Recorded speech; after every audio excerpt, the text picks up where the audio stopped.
I thought I was falling for her, until the night her sister pulled me aside, looked straight into my eyes, and whispered words that changed everything. "You belong with me, not her." I never expected her family to feel like this. So warm, so inviting. She was the reason I came around in the first place. There was something about her presence that drew me in, a quiet grace that made even the most ordinary days feel meaningful. She was older than me, yes, but the age difference never made me hesitate. If anything, it only deepened my respect for her. She carried herself with a kind of calm maturity that I couldn't help but admire. That evening, the house was full of laughter and the soft clatter of dishes. Her sister had come by to visit, and though I'd seen her a few times before, I hadn't paid much attention. She was different, sharper in her words, quicker in her movements, and far less guarded. If the woman I'd grown close to was a quiet flame, her sister was a spark, unpredictable and bright. I was in the kitchen, rinsing a glass, when I felt her behind me. I turned, and there she was, close, too close, her eyes fixed on mine in a way that made the air suddenly heavier. "You know," she said, her voice softer than I'd ever heard it, "you don't belong with her." I froze. The hum of conversation from the other room seemed distant now. "You belong with me." The words landed with a force I wasn't prepared for. My heart thudded against my ribs. I almost laughed, thinking she was joking, but her face was serious. Eyes steady, lips parted as though daring me to argue. I opened my mouth, but no words came. My mind was caught in a storm. Loyalty, confusion, guilt, even curiosity tangled together until I couldn't breathe. She reached out, her fingers brushing lightly against my wrist, just for a second. That tiny touch burned through me more than it should have. I pulled back instinctively, glancing toward the doorway, terrified someone had seen. Her smile wasn't playful. It wasn't cruel either. It was something else, an unsettling certainty, like she had made her choice and was waiting for me to make mine. I muttered something, clumsy, half-formed, and stepped away, setting the glass down harder than I meant to. She let me go, but her eyes followed me, pulling me back even as I tried to walk away. When I rejoined the others, I sat beside the woman who had first made me feel at home, who had welcomed me with warmth I hadn't felt in years. She smiled at me then, so gentle, so unaware of what had just been said in the kitchen. And in that moment, my chest ached, because I couldn't stop hearing her sister's voice. "You belong with me, not her." It was the kind of sentence that doesn't just hang in the air. It carves its way inside you. And from that night on, nothing between us would ever feel the same. After that night in the kitchen, I couldn't look at either of them the same way. It was as if her words had cracked something open inside me, and now I was seeing things I hadn't noticed before, or maybe things I had been forcing myself not to notice. With her, the woman I admired, everything felt steady. She carried herself with a quiet dignity that made even silence between us comfortable. When she spoke, it was never to impress but to connect. She had a way of listening, really listening, that made me feel like my thoughts mattered, even the ones I stumbled over. I noticed the little things. The way she tucked her hair behind her ear when she was focused, the faint lines that deepened when she laughed, the softness in her eyes when she asked how I was, and actually meant it. But then there was her sister. Where one was calm water, the other was fire. She was bold in a way that left no room for misunderstanding. Her eyes stayed on you longer than most people's would, like she wanted to test how much you could take before you looked away. Her laughter was louder, her words sharper, and her presence impossible to ignore. And I realized that the way she leaned against a doorway or stood just a little too close wasn't careless. It was deliberate. She wanted me to notice. I hated that I did. One evening, we were all at dinner together. The table was lit by warm lamps, the air filled with the scent of roasted vegetables and red wine. She sat across from me, her hand resting lightly on the table as she spoke animatedly about some story from her work. I should have been focused on the woman beside me, the one who had been my anchor in all this, but I caught myself staring at her sister instead. The way her lips curved as she smirked, the confidence in her voice, the subtle tilt of her head as though she knew exactly what she was doing. And then, as if on cue, her hand brushed mine while reaching for the salt. Just a second, barely anything, but enough to send a spark through my chest. I jerked my hand back, heat rushing to my face. She didn't apologize. She didn't even look down. She just smiled knowingly, her eyes flicking to mine for the briefest second before returning to the conversation.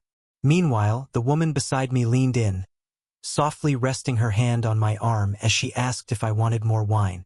Her touch was different, warm, grounding, without any demand. I nodded, forcing a smile, but inside, I was unraveling. Two sisters, two worlds, one gentle and safe, the other daring and dangerous.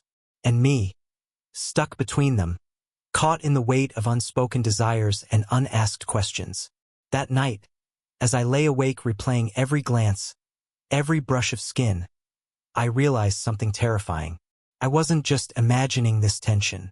It was real, and the more I tried to resist it, the more it seemed to pull me in. Silence has a way of saying more than words ever could. In the days that followed, I thought if I just kept quiet, if I didn't acknowledge what her sister had said, things would settle back into place. But silence doesn't erase tension. It magnifies it. Around the dinner table, I found myself distracted, fumbling over words, my laughter sounding forced even to my own ears. She noticed. Of course she did. The woman I cared for always had this gift of reading people, of sensing emotions others tried to hide. She'd tilt her head, eyes narrowing just slightly as if to ask, "What's troubling you?" But I couldn't tell her. Not yet. Her sister, on the other hand, seemed to thrive on my discomfort. She never mentioned her confession again, not outright. But the way she looked at me across the room, the slight smirk when she caught me glancing her way, made it impossible to forget. She didn't need to speak. Her silence was louder than words. One evening, we all sat in the living room, a quiet night after dinner. A movie played softly in the background, though none of us were really paying attention.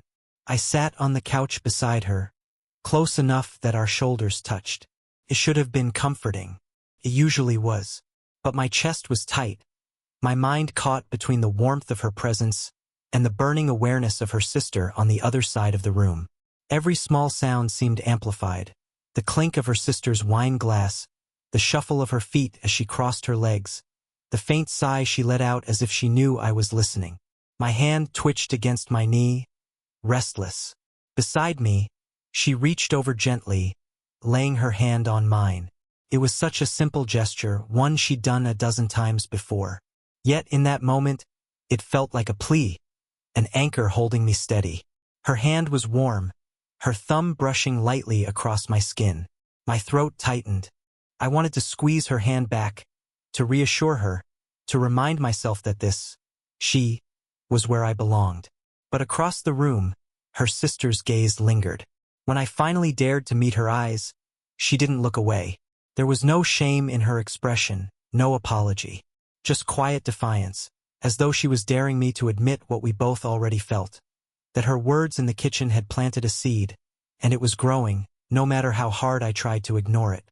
I pulled my hand away under the excuse of reaching for my drink. The hurt in her eyes was immediate, though she didn't speak it aloud. She just folded her hands in her lap and gave me the faintest of smiles, the kind that tried to mask disappointment. And in that silence, heavier than any argument, I realized I was standing on a fault line. One wrong step and everything between us, all the trust, the warmth, the bond we'd built, could crumble. But the truth? The silence was already starting to crack it. The longer I stayed, the harder it became to pretend. What her sister had said that night in the kitchen had not been a slip of the tongue. It was the beginning of something deliberate. I started to notice a pattern. When the woman I admired left the room, her sister always seemed to appear, as if she had been waiting for her chance. It was subtle at first. Small moments I told myself were coincidences. A lingering glance while she poured herself coffee. A brush of her hand against mine while reaching for the same dish. The way her laughter seemed to carry a little sharper whenever I was the one listening. But it grew bolder with time. One afternoon, I was outside in the garden, trying to busy myself by trimming branches. The air was cool, the faint scent of jasmine hanging in the breeze. I heard footsteps behind me, and before I could turn, she was there. "You work too hard," she teased. Her voice light but her eyes carrying that same challenge they always did. She stepped closer, picking a leaf from my shoulder and letting her fingers linger longer than they needed to. I swallowed hard, stepping back slightly. I should probably finish this before it gets dark. But she didn't move. Instead, she tilted her head, watching me with a steady, unsettling calm. "You can keep pretending," she whispered. "But I see the way you look at me." Her words struck me like lightning. I wanted to deny it, to insist she was wrong. But the truth clung to me, undeniable. There was something there, something I couldn't control. And she knew it. She closed the space between us until I could feel the warmth of her body just inches away. My heart raced.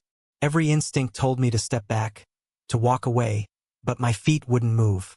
"You belong with me," she said again, softer this time, as if coaxing me into believing it. The air between us thickened. I could hear my own breathing, fast and uneven. Her eyes didn't waver. She was so sure, so unapologetically certain of what she wanted. But then, through the window, I caught a glimpse of her sister, moving about inside, unaware of what was happening out here.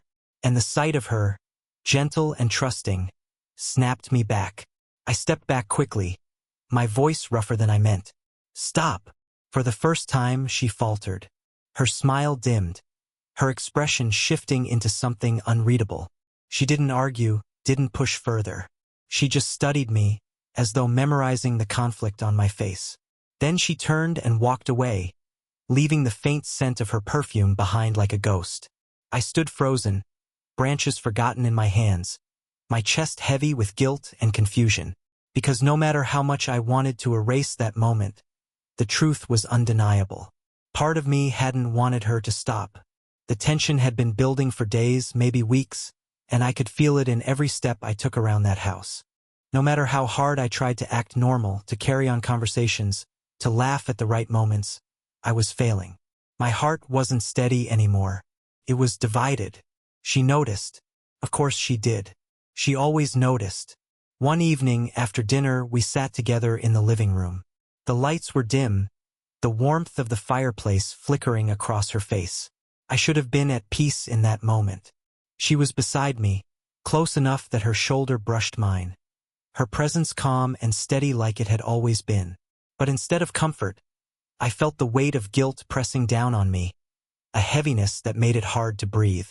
She turned to me, her voice quiet, almost hesitant. "You've been distant. Did I do something?" The words pierced deeper than I expected. I looked at her, really looked at her.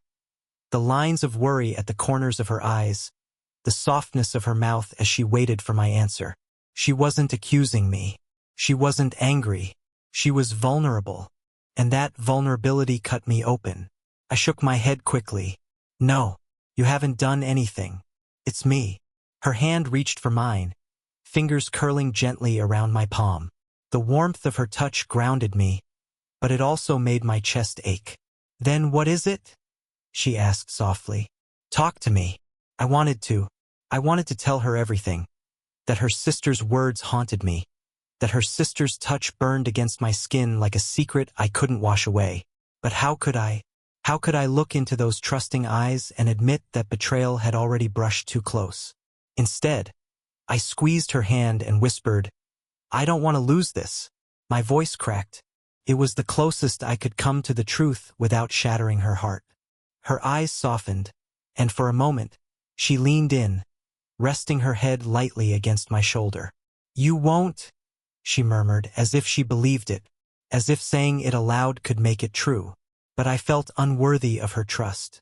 Her kindness, her patience, the way she looked at me as though I was more than I believed myself to be.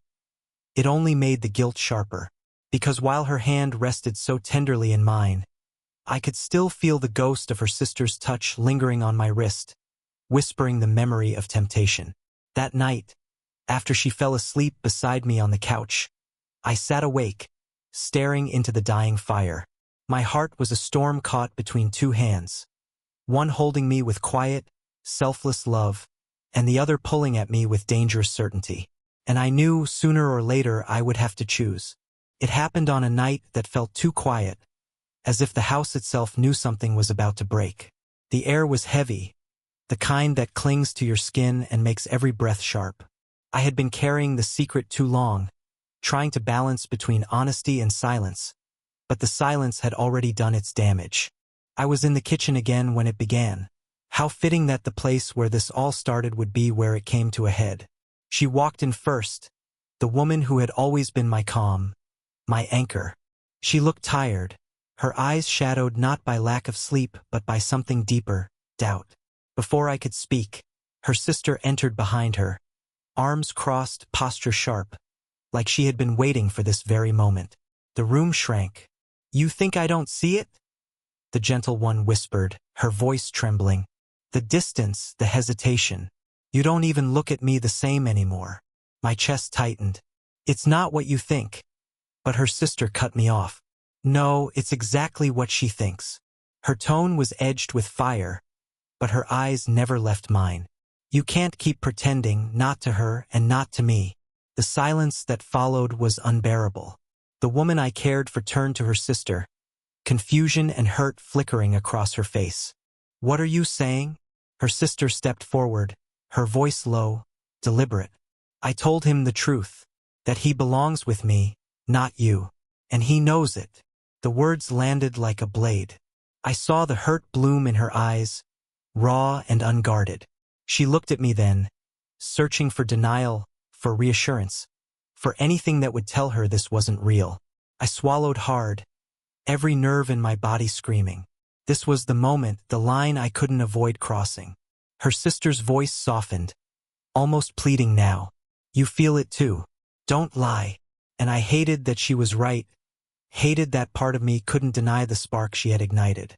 But when I looked at the woman who had given me nothing but kindness, who had trusted me with her heart, the decision cut through the fog. I stepped closer to her, the gentler sister, and took her trembling hands in mine. My voice shook, but it was steady enough. "I'm sorry. I should have told you sooner. But it's you. It's always been you." Her sister's face hardened, the fire in her eyes dimming into something wounded, almost hollow. She didn't yell. She didn't fight. She just turned away, her shoulders stiff, her silence louder than any words. The woman in my arms exhaled a broken sound, relief and pain mingling together. I held her hands tighter, as if to promise I wasn't going anywhere. The confrontation was over, but the damage lingered like smoke after a fire. Nothing would ever be the same. But at least now the truth was out, and the truth, no matter how brutal, was better than silence. The house was quieter than I'd ever known it. No laughter, no clinking glasses, no casual chatter drifting through the rooms. Just silence, the kind that feels heavy, like it's pressing against the walls. Her sister had left without another word. No slammed doors, no accusations. Just the sound of her footsteps fading down the hall, leaving behind a void that seemed to echo long after she was gone. I stood there, still holding her hands, unsure if I had done the right thing. The woman I chose, the woman whose presence had steadied me from the very beginning, looked at me with eyes that carried too many emotions all at once. Relief, sorrow, and a deep, fragile hope.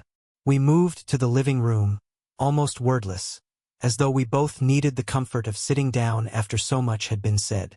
She sank onto the couch, and I sat beside her, close enough that our knees brushed. Neither of us spoke for a long while. The fire from earlier had died down to embers, and the faint glow flickered across her face. Finally, she broke the silence. "You could have left." Her voice was soft, almost a whisper. "You could have chosen her." I turned to her, searching for the right words. "I couldn't, because with you, it isn't about fire and sparks and—" I hesitated, shaking my head. "It's about something deeper. You make me want to stay. You make me feel like I belong." Her eyes softened then, shimmering with unshed tears. She leaned closer, just enough for me to feel the warmth of her presence. Her hand found mine again, fingers intertwining with a gentleness that steadied my racing thoughts. "I was afraid I'd already lost you," she admitted. "You never did," I whispered back. There was no kiss, no grand gesture. Just two people sitting close, hands entwined, finally letting the weight of the truth settle between them. The silence wasn't heavy anymore. It was calm. I rested my forehead against hers, closing my eyes. In that closeness, I felt everything. Her steady breath, the faint tremor in her hands, the quiet strength she carried even through the pain. And I realized then that love isn't always about passion or excitement. Sometimes, it's about choosing someone even when it's hard, even when it costs you something. We stayed like that for a long time. No more confessions, no more accusations, no more shadows between us. Just presence. Just the fragile, hopeful beginning of something real. Outside, the night stretched on, endless and quiet. But inside, I felt something I hadn't felt in weeks. Peace. I squeezed her hand gently, whispering the only promise I could give. "I'm here. I'm not going anywhere." And she smiled. Not with certainty, not with triumph, but with relief. A small, trembling smile that told me she believed me. Or at least that she wanted to. In that moment, it was enough. If this story moved you, let me know in the comments. I'd love to hear your thoughts. Don't forget to like the video and subscribe for more slow burn age gap romance stories. Your support helps me keep bringing these heartfelt narratives to life.